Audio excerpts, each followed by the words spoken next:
7 de la mañana, 5 minutos, 44 jíbaros, ladrones y sicarios menos hay a esta hora en las calles de Bogotá y de otras ciudades de Colombia, luego de un durísimo golpe que le dio la Fiscalía a estas estructuras y bandas que giran alrededor del microtráfico y que tienen azotados cientos de barrios de muchas ciudades de nuestro país. Esta semana le hemos puesto el ojo a ese tema, asunto que por supuesto preocupa inmensamente a la ciudadanía, las drogas, el microtráfico, sobre todo en los entornos escolares. Hoy vamos a hablar con Rodrigo Meléndez Trujillo, quien es líder médico del IDIPRON, el Instituto Distrital de la capital, que busca justamente eso, aportar, recuperar a la infancia, a la adolescencia, a los adultos que han caído en el mundo de la adicción a las sustancias psicoactivas. Gracias por estar acá, doctor. Bienvenido. Juan Diego, muchas gracias, muy amable. Muchas gracias por la invitación. Empecemos hablando de algo elemental para entender el asunto y hacer pedagogía. Sí, señor. ¿Qué es una sustancia psicoactiva? Sí, definitivamente tenemos primero que comprender qué es una sustancia psicoactiva para entrar en el tema.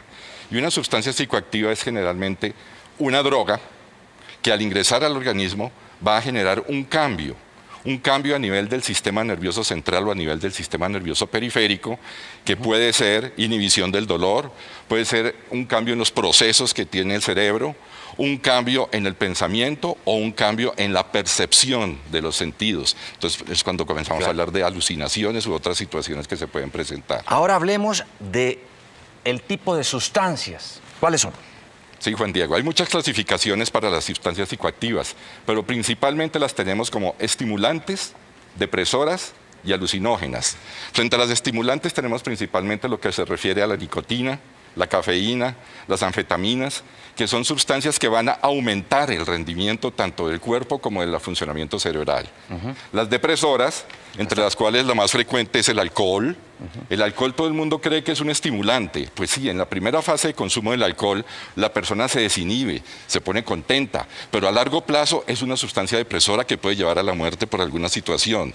Las sustancias ansiolíticas, las benzodiazepinas, los opiáceos, que son todos los derivados del opio, la morfina y demás, los solventes, que es lo que conocemos vulgarmente en la calle como el pegante y todas las demás sustancias inhalantes.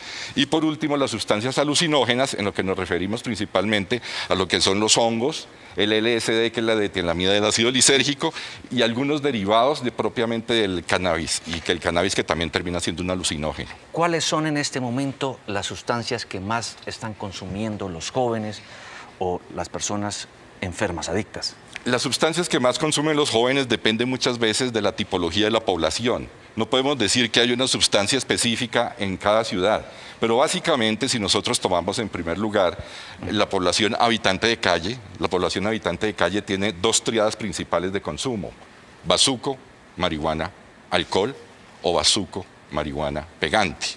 Muchas veces añadido por las benzodiazepinas, que ellos lo llaman en la calle roches. Doctor Meléndez, permítame mostrar lo siguiente con mi compañero Héctor Rojas, porque quiero plantear este interrogante a nuestros televidentes, a nuestras familias, a las amas de casa que están a esta hora, a las mamás, a los papás. ¿Cuáles son los trucos que usan estos jíbaros o expendedores de droga para llevarle el bazuco, la cocaína, la marihuana a su casa y volver adicto a su hijo, probablemente? Vamos a hablar de eso, pero por ahora, doctor, permítame ir con Héctor Rojas, que nos tiene este reporte del golpe que se le ha dado precisamente a estas estructuras del microtráfico. Héctor. Juan Diego, mire, la seccional Bogotá de la Fiscalía durante 2 semanas realizó 44 capturas. Fue la desarticulación de 9 bandas dedicadas al microtráfico, al sicariato y al hurto. 3 peligrosas bandas que operaban en la ciudad, especialmente en los entornos escolares. Vean el informe. El microtráfico, el narcomenudeo, sigue siendo uno de los negocios ilícitos más lucrativos que se viene apoderando de las calles y esquinas de la ciudad. En este mapa se observan las 3 peligrosas bandas dedicadas a la comercialización de estupefacientes, negocio que genera todo tipo de delitos y donde los niños están siendo objeto de instrumentalización, especialmente en los entornos escolares. Prueba de ello es la banda Los Caliche, que operaban en Gativá. Atraía a los clientes con muestras gratis de pequeñas dosis que incluso eran repartidas a niños en las afueras de los colegios. 2 menores de edad fueron aprehendidos y aparecen de espaldas al momento de la presentación por parte de la policía. Fueron vinculados a la estructura criminal para burlar a las autoridades, camuflando las sustancias y atraer a niños al consumo.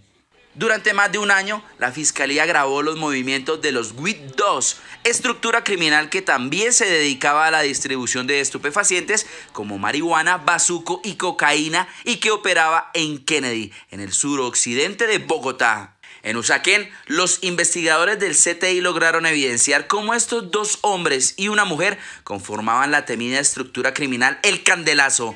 Además de la venta de estupefacientes, son responsables de varios crímenes en la modalidad de sicariato. Sus víctimas eran personas que buscaban apoderarse del negocio de las drogas o consumidores que no pagaban las deudas. En total, fueron 9 bandas desarticuladas por la Fiscalía, logrando la captura de 44 personas, delincuentes que hoy están tras las rejas, tras las evidencias presentadas por el ente acusador en una gran ofensiva contra el microtráfico y el hurto.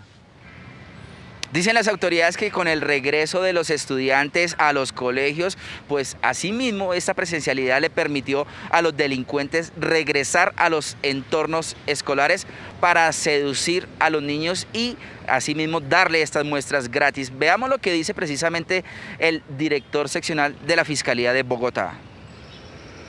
Nosotros hemos venido develando cuáles son esos modus operandi con los que trabajan. Ustedes se han dado cuenta de los resultados que hemos entregado cuando le entregan a los menores de edad a través de dulces, les entregan efectivamente la droga, buscando todo un tema de entrapamiento para efectivamente ir fidelizándolos al consumo de estupefacientes. Entonces hemos venido encontrando no solo para capturar a esta persona que es el instrumento para introducir esto, sino a los máximos responsables.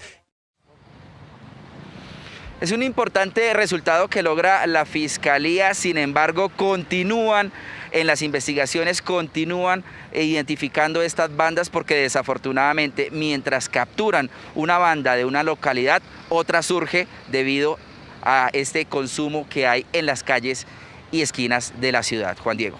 Claro, Héctor. ¿Cuál es precisamente la táctica, los métodos que usan estos jíbaros para atraer niños, adolescentes, jóvenes y adultos al oscuro mundo de la adicción a las drogas?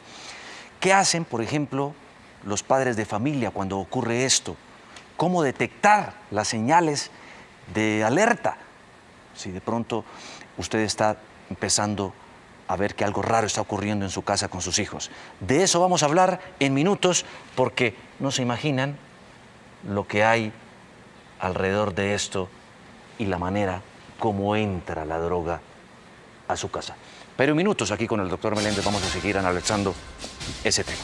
De la droga a la familia, tristemente, y en lo que eso termina. El doctor Rodrigo Meléndez de el IDIPRO nos acompaña. ¿Por qué una fotografía de una casa destruida? Porque básicamente, Juan Diego, eso es lo que sucede en un comienzo. Hay una pérdida total de la autoridad, de los valores, del respeto, de la integridad, de la funcionalidad dentro de la familia. Y esa pérdida es lo que hace que nuestros chicos vayan perdiendo su confianza, su capacidad de criterio, su juicio.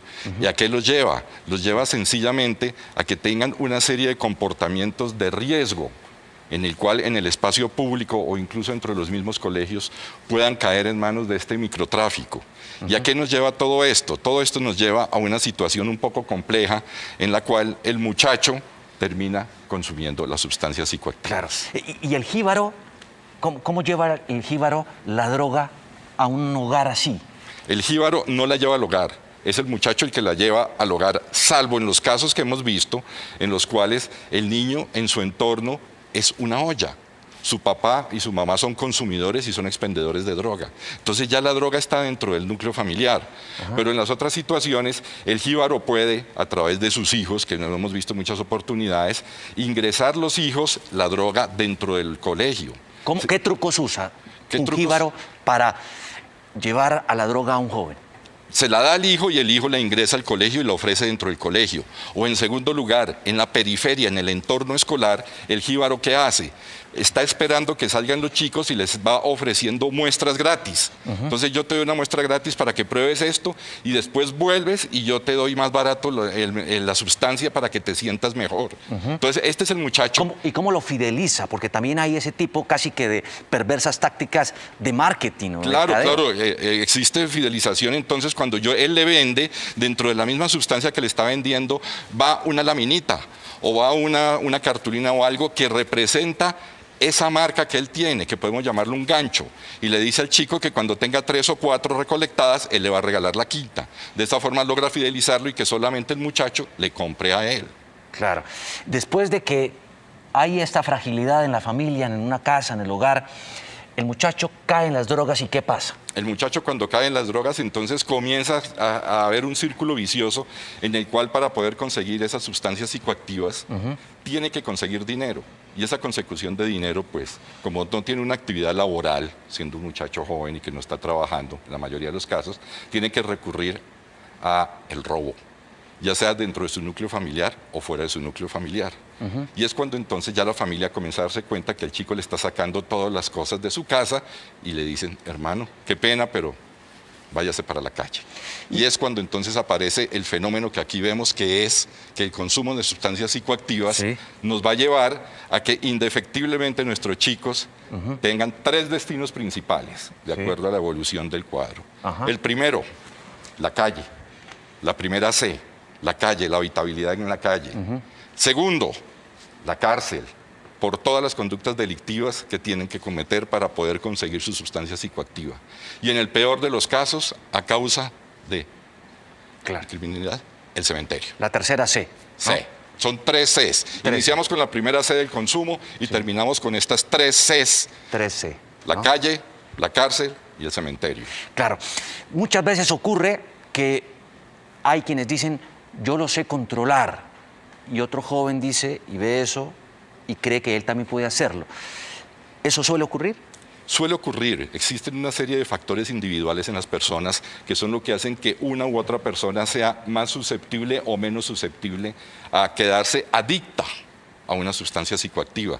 Y también hay factores propios de la sustancia y también factores propios del sitio y las circunstancias en las cuales la persona está consumiendo. No es lo mismo que una persona que está tranquila, que está muy bien, consuma cannabis en un ambiente regulado, como una persona que está deprimida, que está triste y que está consumiendo bazuco en un momento dado. Es totalmente diferente esas dos situaciones. ¿Qué es un jíbaro? ¿Qué es un saiyajin? ¿Qué es un campanero? Ya vamos a hablar de eso, de la estructura, de la organización de estas bandas del microtráfico, pero miren lo que ocurre en otras ciudades como Armenia. En el último año, el Hospital Mental de Finlandia atendió a cerca de 5.000 personas, de ellas 800 pacientes por consumo de alucinógenos, como opioides derivados de la cocaína y la combinación de varios estupefacientes. La situación genera alerta. Por la temprana aparición de consumo en nuestros jóvenes y adolescentes, niños, niñas y adolescentes. Y segundo, por la aparición de patología dual. La patología dual es una enfermedad paralela, concomitante, que está presente, además, adicional al consumo de sustancias psicoactivas o a los trastornos por consumo de sustancias psicoactivas, pues aparece otra patología. Para tratar de solucionar el problema, el Ejército, la Fiscalía y la Policía han capturado más de 400 personas asociadas a varias organizaciones. Sin embargo, la lucha por el dominio de las ollas sigue y genera un alto porcentaje de muertes violentas. 45% aproximado de factor de homicidio el microtráfico. A partir de ahí hemos identificado actores criminales y evidenciamos que las víctimas en la mayoría presentaban hechos de antecedentes delictivos. Y para completar aún más las cosas, el espacio en las cárceles para adelantar la resocialización de los capturados por delitos de tráfico es insuficiente. En los procesos que estamos llevando de inteligencia y de futuras capturas, porque pues esta mañana también se establecieron unos compromisos de golpes contundentes en contra de estas bandas de microtráfico en la ciudad de Armenia, pero que también tengamos entonces el espacio para poderlos, digamos, tener en un sitio adecuado. Ante el complejo panorama, las autoridades locales urgen recursos para prevenir el consumo de alucinógenos y desestimular esta actividad ilícita entre los jóvenes. Si La persona va a la cárcel y no consume, puede potencialmente volverse un consumidor en la Claro cárcel. que sí, Juan Diego. En la cárcel también existen ciertas bandas, ciertas organizaciones que también tienen sustancias psicoactivas y que de esa manera todos pueden acceder en el entorno penitenciario. ¿Cuál es la organización criminal en torno a una banda del microtráfico en un barrio? En un barrio usualmente pues existe pues el dueño de la banda. Existen sayajines, que los sayajines... ¿Qué es un sayajin? Un sayajin es como un prefecto de disciplina dentro de la zona. Es el que impone cuáles son las circunstancias y cuáles son las formas en las cuales las personas se van a comportar dentro de esa olla. Entonces él permite que suceda algo, que no suceda, y es el que está vigilando siempre eso. Ayudado por los campaneros.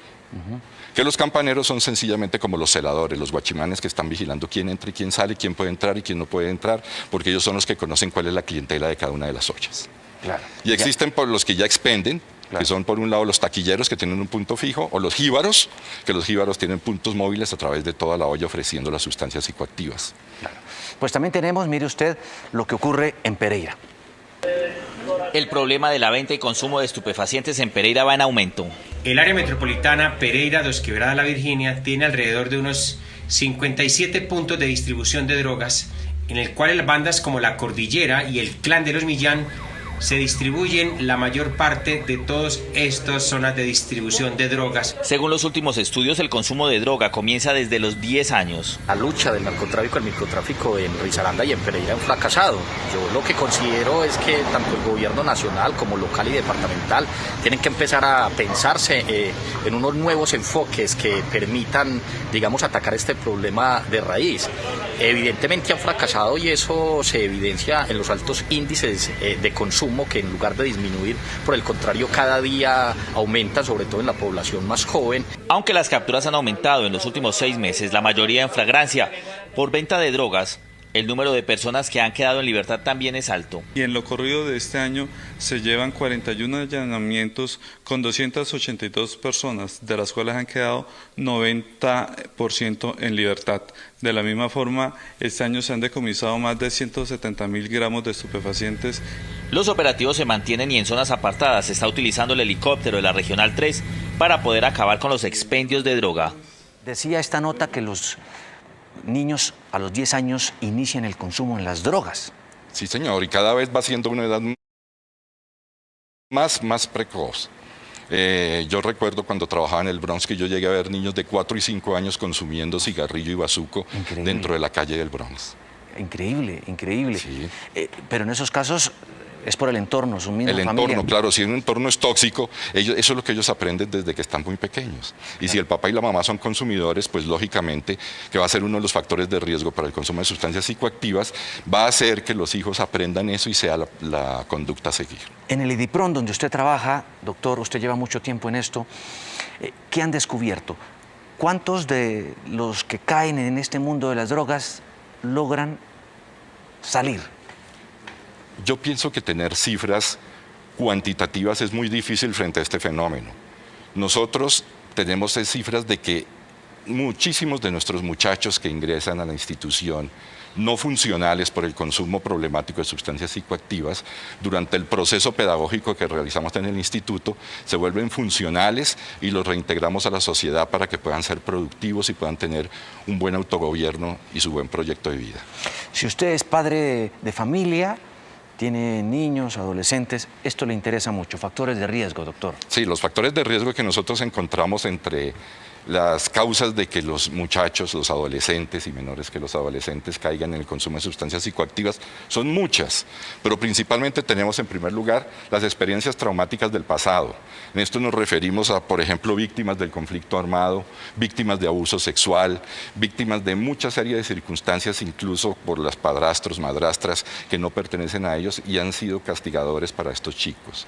En segundo lugar tenemos la que hablábamos al comienzo, que es la mayor causa de esto, la disfunción o la pérdida del ambiente familiar, la pérdida de los valores, la pérdida de las normas, la pérdida de unas situaciones bastante específicas de comportamiento dentro del hogar. Sí. Asimismo, la pérdida del respeto entre los padres es otro factor que afecta muchísimo a los niños.